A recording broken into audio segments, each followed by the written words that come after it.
வணக்கம். என்னோட பேர் இன்பா. அம்மா, அப்பா அம்மா வந்து பீடி சுற்றும் தொழிலாளி. அப்பா கண்டக்டரா இருக்காங்க. அண்ணன் இருக்காங்க. அண்ணன் வேலை பார்த்துட்ருக்காங்க. நான் வந்து BE computer science engineering CIT college கோயம்புத்தூரில் படித்தேன். 10வது வகுப்பு வரை நான் வந்து அரசு ம ஸ்கூலில் தான் நான் படித்தேன். அங்கேருந்து படித்து வெளில வந்தேன். இப்போ நான் 2020ல் முடிச்சு வந்தேன். அதுலேருந்து 4 வருஷமாக வந்துட்டு நான் யூபிஎஸ்சி ப்ரிப்பரேஷனில் இருக்கேன். ஃபஸ்ட்டு 2 வருஷம் வந்து வீட்டில் தான் இருந்து படித்தேன். குடும்ப சூழல் காரணமாக என்னால் சென்னை போய் தங்கி அந்த மாதிரி படிக்க முடியலை. ஸோ இங்கே பக்கத்தில் அரசு லைப்ரரியில் போய் உட்காந்து படித்தேன். அங்கே லைப்ரரியன் சார் நிறைய ஹெல்ப் பண்ணாங்க. லைப்ரரி வந்து ராமசாமி சார், அவங்க நிறையா படிக்கிறதுக்காக ஆன்லைன் வகுப்புகள்லாம் அட்டென்ட் பண்ணணுங்கிறதுனால அங்கே ஒய்ஃபைலாம் வந்து வசதியெல்லாம் செஞ்சு கொடுத்தாங்க. நிறைய எக்ஸாம்ஸ்லாம் கண்டக்ட் பண்ணாங்க. வெளியிலேருந்து நிறைய ஸ்டாஃப்ஸ் கூப்பிட்டு வந்து கிளாஸ் எடுத்தாங்க. இதெல்லாம் ரொம்ப ஹெல்ப்ஃபுல்லாக இருந்தது. ஸோ அதுக்கப்புறம் நான் ஃபஸ்ட்டு 2 அட்டெம்ப்டில் எனக்கு கிளியர் ஆகலை. ப்ரிலிம்ஸில் எனக்கு போயிடுச்சு. நான் 3rd அட்டெம்ப்ட் கொடுத்தேன். அப்போ கொடுக்கும்போது ஆல் இண்டியா சிவில் சர்வீஸ் இன்ஸ்டியூட்டில் என்ட்ரன்ஸ் எக்ஸாம் எழுதி கிளியர் பண்ணி அங்கே கோச்சிங் இன்ஸ்டியூட்டில் ஜாயின் பண்ணேன். அப்போ தான் நான் சென்னைக்கு போனேன். இங்கே இருக்கிற வசதிகளை விட அங்கே ரொம்ப நல்ல வசதிகள் அதிகமாக இருக்குது. என்னால் போக முடியாது அப்படின்னு நினச்சிட்டு இருந்தேன். அப்போ ஆனால் அரசு உதவியோடு நான் வந்து அங்கே போய் சேர்ந்தேன். அங்கே இருந்து தான் என்னோடய ப்ரிலிம்ஸ் கிளியர் பண்ணேன். அடுத்து மெயின்ஸ்க்கு அங்கேயே உள்ளே அட்மிஷன் போட்டு நான் அங்கேயே இருந்து படித்தேன்.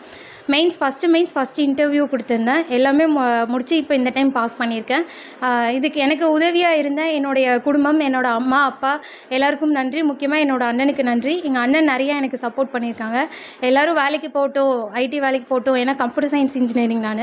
அது போட்டுன்னு சொல்லும்போது கூட, இல்லை நீ வந்து கண்டிப்பாக உன்னோட லட்சியத்தை நிறைவேறு, நான் உனக்கு கண்டிப்பாக சப்போர்ட் பண்ணுறேன் அப்படின்னு சொல்லி எனக்கு கடைசி வரைக்கும் சப்போர்ட் பண்ணான்.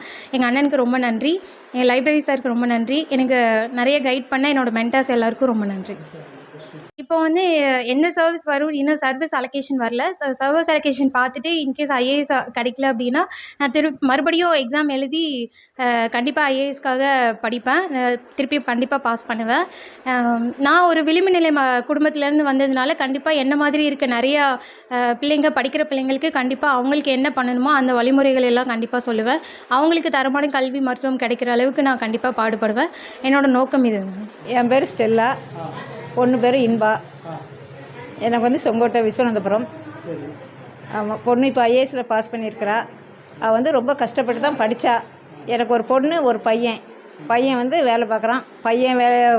பொண்ணு படிச்சுட்டு சிஐடியில் கோயம்புத்தூரில் படித்து லைப்ரரியில் உட்காந்து படித்து அவள் அந்த நிலைமைக்கு ஆளாக்குனான். அதுக்கப்புறம் என்ட்ரன்ஸ் எழுதி தான் ஃப்ரீ கோச்சிங்கில் தான் அவள் படித்தா. மெட்ராஸில் படித்து அதில் எக்ஸாம் எழுதி திரும்பியும் அவங்களே கூப்பிட்டுக்கிட்டாங்க. திரும்பியும் அங்கே போய் படித்து பாஸ் பண்ணால் இன்றைக்கி ஒரு நல்ல நிலைமைக்கு ஒரு ஐஏஎஸ்ஸாக ஒரு வசதியெல்லாம் இல்லை படிக்கிறதுக்கு. சாதாரண குடும்பத்திலேருந்து பிறந்து வளர்ந்து இன்றைக்கி ஐஏஎஸ் ஆகிருக்கேன்னா அது எனக்கு ரொம்ப விஷயம். ரொம்ப பெருமையாக இருக்குது. எனக்கும் எங்கள் குடும்பத்துக்கும் வாங்கி கொடுத்த பேர் ரொம்ப பெருமையாக இருக்குது எங்களுக்கு. ரொம்ப நன்றி.